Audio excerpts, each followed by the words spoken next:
अस्सलाम वालेकुम जी, स्टूडेंट्स क्या हाल है आपके?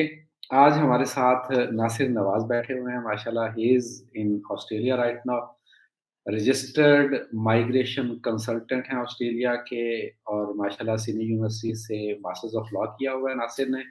पाकिस्तान से भी लॉ ग्रेजुएट हैं, यहाँ से साइकोलॉजी में मास्टर्स करके तो सिडनी में चले गए। मुझे तो अचानक से तब पता चला कि जनाब भाईजान जब वहाँ पे परमानेंट रेज़िडेंट बन गए। तो Nasir welcome. Thank you so much जी। चलो वंडरफुल। नासिर मेरे स्टूडेंट भी रह चुके हैं, I am proud of it, ठीक है, बट वो पुरानी बात हो गई, अभी तो मेरे बड़े प्यारे दोस्त हैं।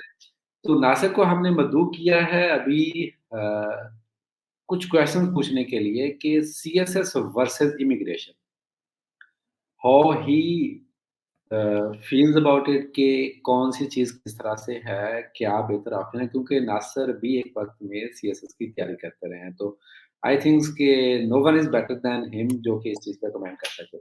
जी नाज़िर, सीबीएसई का तो आपको पता है, देखें यहाँ पे जो उसके शशके होते हैं, हूटर वाली गाड़ी, पीएसपी सर और पीएनजी ठीक है, और बाहर के शशके भी बड़े होते हैं जी, वो जी गोरियाँ और पता नहीं क्या कुछ, ठीक है ना? बहुत सारी एग्ज़ैजरेशन भी वो होती है, हॉलीवुड में होते हैं।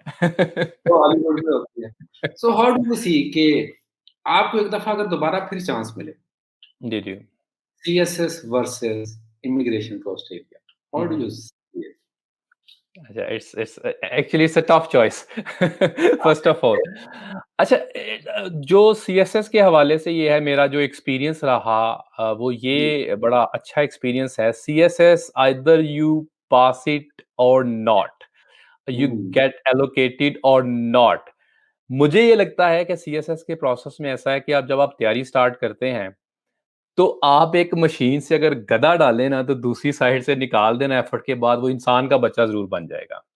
तो ये वंडरफुल। सीएसएस एक प्रोसेस का नाम है जो कि बेसिकली कुंदन बना देता है सोने को और कचरा बाहर फेंक देता है। अब उसके अंदर जो है आपको एक पढ़ने की जो आदत है वो ज़िंदगी भर रहती है और आपको सीखने की जो चाह है वो ज़िंदगी भर रहती है। एलोकेशन होना ना होना ये बात की बात है। हर इंसान हर चीज़ के लिए नहीं बना होता।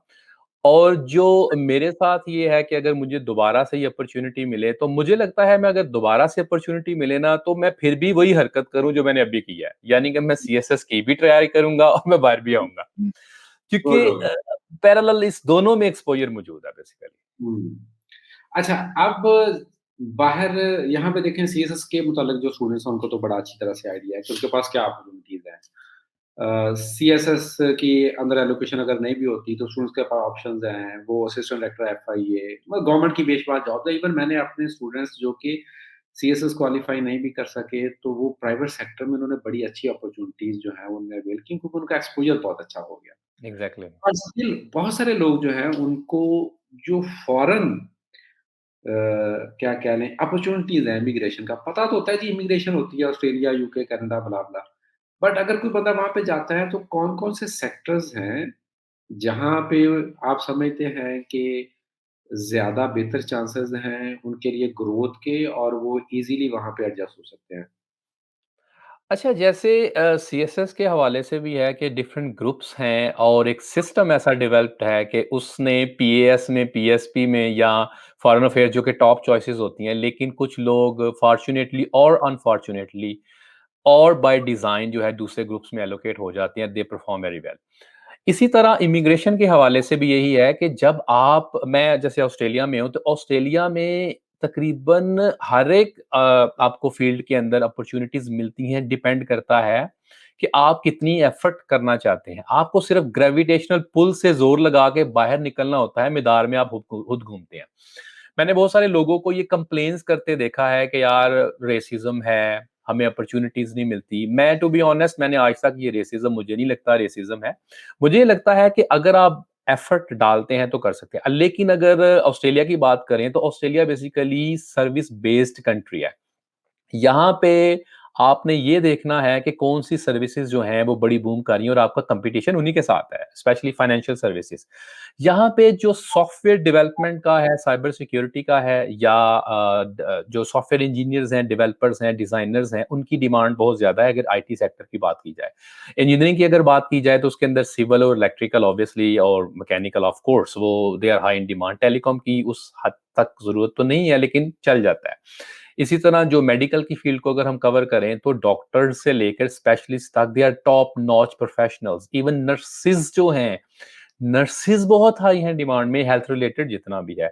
और चौथे नंबर पे अकाउंटेंसी आ गई जो कि वहाँ पे काफ़ी होते हैं। लेकिन अकाउंटेंसी के लिए आपको हाईली सोफिस्टिकेटेड स्किल्स चाहिए। ये सारी डिमांड में है। बात वही है कि आपकी किस तरह की स्किल्स हैं और यहाँ पे यस, जैसे पाकिस्तान के अंदर तो कम है लेकिन सोशल साइंसेज़ के हवाले से यहाँ पे सोशल वर्कर, कम्युनिटी वर्कर या साइकोलॉजिस्ट जो है, वो भी बहुत डिमांड में होते हैं। तो ये डिपेंड करता है आप किस फील्ड को ज़्यादा आपका एप्टीट्यूड क्या है या किस फील्ड को आप परस्यू करना चाहते हैं।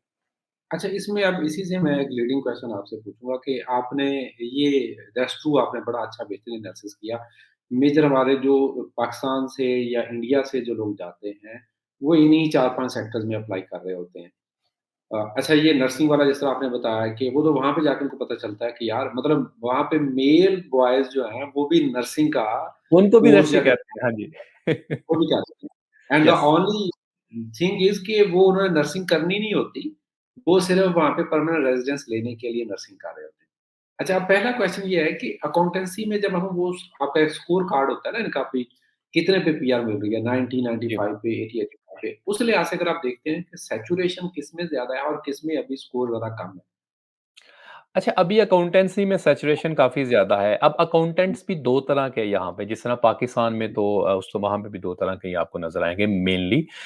2 तरह हुँ, के ये हैं, कुछ वो लोग हैं जिन्होंने अकाउंटिंग पढ़ी है और वो कहते हैं हम अकाउंटेंट हैं। दूसरे वो हैं जिनको अकाउंटिंग आती है, उन्होंने पढ़ी भी है। हुँ, ऐसे हुँ, लोग जो कि जिनको अकाउंटिंग आती है और वो प्रोफ़ेशनल जॉब कर रहे हैं, तो उनको पॉइंट सिस्टम के पीछे भागने की कतई ज़रूरत नहीं है।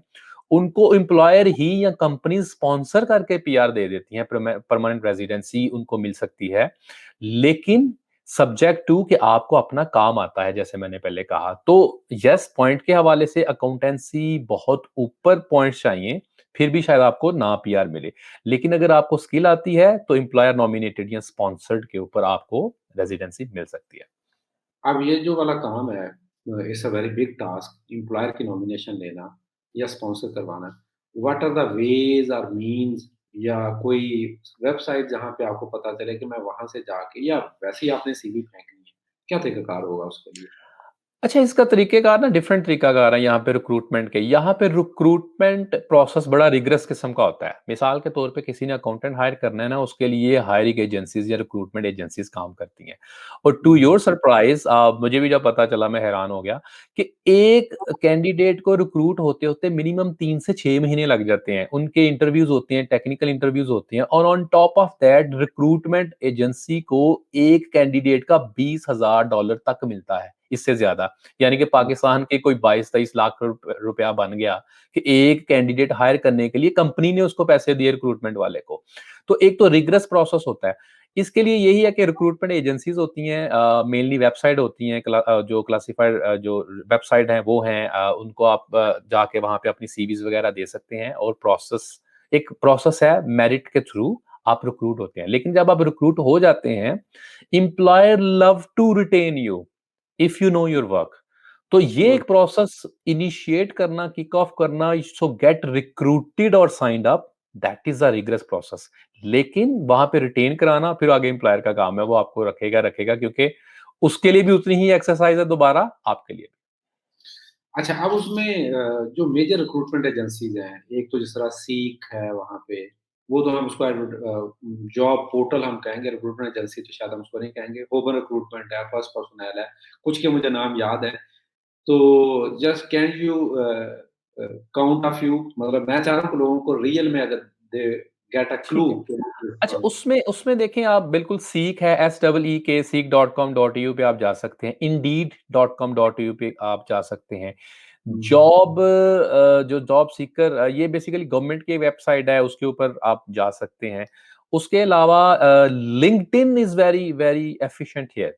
अब वंडरफुल। अगर आपने जाना है तो कंपनीज़ ने अपने प्रोफाइल्स या पेजेस बनाए हुए हैं लिंक्डइन के ऊपर। आप लिंक्डइन पे जाते हैं, फॉलो करते हैं, वो अपनी वहाँ पे पब्लिश करते हैं जाके सारी अपनी जॉब जो है उनको चाहिए होते हैं लोग रिक्रूट करने के लिए।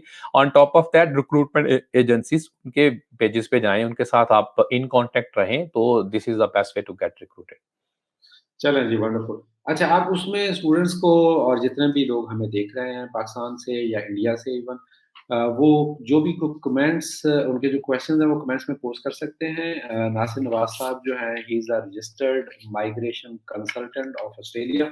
इनका अपना यूट्यूब चैनल भी है द माइग्रेशन, उसका लिंक हम डिस्क्रिप्शन में दे देंगे। आप वहाँ से भी क्वेश्चन जो हैं उनको आप थ्रो कर सकते हैं। होपफुली आपको वो इंशाल्लाह बड़ा बेहतरीन किस्म का वहाँ से एक जो प्रोफेशनल रिप्लाई है वो आपको देंगे। अच्छा, अभी एक चीज़ जो है, जो यहाँ पे लोगों को पता नहीं होती, आपको पता है क्योंकि मैं भी 2 साल ऑस्ट्रेलिया में रहा, तो मेरी जो मिसेज़ हैं, उन्होंने वहाँ पे अर्ली एजुकेशन में कोई साल डेढ़ वहाँ पे जॉब की। जी। And it was a astonishing thing for me कि जब उन्होंने वहाँ से हम वापस आने लगे, तो उन्होंने उनको रिज़ाइन दिया कि जी हम जा रहे हैं, तो उन्होंने फ़ौरन उनको परमानेंट करने की ऑफ़र दे दी, कि जी हम आपको परमानेंट करते हैं अभी। Because she was doing casual job, regular हम कर नहीं सकते थे, क्योंकि दोनों मियाँ-बीवी थे, वहाँ पे और कोई था नहीं फैमिली में। अच्छा, अब जब कोरोना आया तो हमें the best company in Australia good start, उनकी हमें तकरीबन कोई वीकली बेसिस पे ईमेल्स आती थी कि आपके लिए ये अपॉर्च्युनिटी है, ये अपॉर्च्युनिटी। इस सारी बात करने का मकसद ये है ना सिर्फ, बहुत सारे कुछ सेक्टर्स ऐसे हैं जिनका हमें पता नहीं, जिस तरह ट्रेडीज़, वहाँ पे एक टर्म आपको यस, पता है। Yes, yes. बहुत सारे ऐसे डिप्लोमे हैं जो वहाँ पे आपको जाके पता चलता है कि यार इनके थ्रू तो माइग्रेशन बहुत ज़्यादा है। तो उसपे थोड़ा-सा आप बताएँगे कि ये सेक्टर्स हैं, अगर यहाँ पे आके आप उसका सर्टिफ़िकेट कर लें, डिप्लोमा कर लें, तो आपके लिए माइग्रेशन ज़्यादा ईज़ी हो जाएगी। अच्छा, हमारे यहाँ जो है ना कुछ बेसिकली अनपॉपुलर जो ऑक्यूपेशंस हैं वो हुँ, यहाँ पे बहुत पॉपुलर हैं और हाईली पेड हैं। मैं आपको बताऊँ एक ट्रेडी ट्रेडी मैं अभी बताता हूँ कहते किसको हैं। एक हुँ, ट्रेडी एक जूनियर लॉयर से बहुत ज़्यादा कमाता है और एक बिल्कुल, जूनियर लॉयर जो है वो भी अच्छे खासे पैसे कमाता है। अब ट्रेडी की बिल्कुल। अगर आप बात करें तो ट्रेडीज़ के अंदर आते हैं इलेक्ट्रीशियन हैं, प्लम्बर हैं, शेफ़ हैं, कारपेंटर हैं, मोटर मैकेनिक हैं, डीज़ल मोटर मैकेनिक हैं। अच्छा ये सारे वो ऑक्यूपेशंस हैं, इवन हेयर ड्रेसर आप देख लें, ये सारे वो ऑक्यूपेशंस हैं जिन जो कि दे आर क्वाइट अनपॉपुलर लेकिन ये स्किल्ड हैं। 2 तरह की आप ऑक्यूपेशंस होती हैं, प्रोफेशनल होती हैं या स्किल्ड होती हैं। अब स्किल्ड के अंदर टू योर सरप्राइज़ के जो इलेक्ट्रीशियन है उसकी सबसे ज़्यादा सीट है और सबसे ज़्यादा डिमांड है ऑस्ट्रेलिया के अंदर इलेक्ट्रीशियन की। और सबसे ज़्यादा सीट्स भी और सबसे कम पॉइंट्स पे भी आ जाता है, लेकिन हम इलेक्ट्रीशियन कर नहीं रहे होते क्योंकि हमें तो जाना है आईटी इंजीनियरिंग या डॉक्टर बनना है। तो जो ट्रेड कोर्सेज़ के अंदर ये आते हैं और इनमें एक्चुअली हैंड्स ऑन एक्सपीरियंस चाहिए होता है और उसको करने के डिफरेंट तरीकाकार हैं। आप पाकिस्तान से भी कर सकते हैं, आप ऑस्ट्रेलिया भी आके कर सकते हैं। उनको करने के लिए बो डिफरेंट डिफरेंट तरीकाकार हैं। हम लेकिन समझ रहे हैं कि ये तो मज़दूरी का काम है और इस तरह का बड़ा मतलब, हालाँकि वो वहाँ पे हाइली पेड है। आधी एग्ज़ैक्ट वजह यहाँ पे हाइली पेड इस तरह है कि अगर हम आप इसको कंपेयर करना चाहें ना तो जितना एक लॉयर कमाता है, जो जूनियर हुँ, लॉयर कमाता है ऑस्ट्रेलिया के अंदर, ट्रेडी हो सकता है उससे ज़्यादा पैसे कमाता हो। ज़्यादा जैसे कमाते मिसाल के तौर पे लेकिन these are very highly regulated occupations. हैं। मिसाल के तौर पे एक इलेक्ट्रीशियन है ना, तो आपको इलेक्ट्रीशियन लाइसेंस्ड इलेक्ट्रीशियन ही मिलेगा भाई, वो घर आने के ना आपसे $200 ले लेती हैं सिर्फ। हाँ, वो अरे आधे घंटे का काम तो है। हाँ, हमारे यहाँ वो अनपॉपुलर होते हैं, इतने वो नहीं है बेसिकली एक्सेप्टेबल नहीं है। तो यहाँ पे आके अगर आप यहाँ आना चाहते हैं तो कम से कम हैंड्स ऑन एक्सपीरियंस थोड़ा लेके आएँ, थोड़ी बहुत क्वालिफ़िकेशन यहाँ करके उस ऑक्यूपेशन को असेस करा के आप उसको एज़ अ प्रोफ़ेशन भी परस्यू कर सकते हैं। अगर आपको और एज़ अ माइग्रेशन के हवाले से they are highly in demand और कम as compared to the professions these skills occupations are highly in demand और उनसे ईज़िली आप जो है पीआर ले सकते हैं।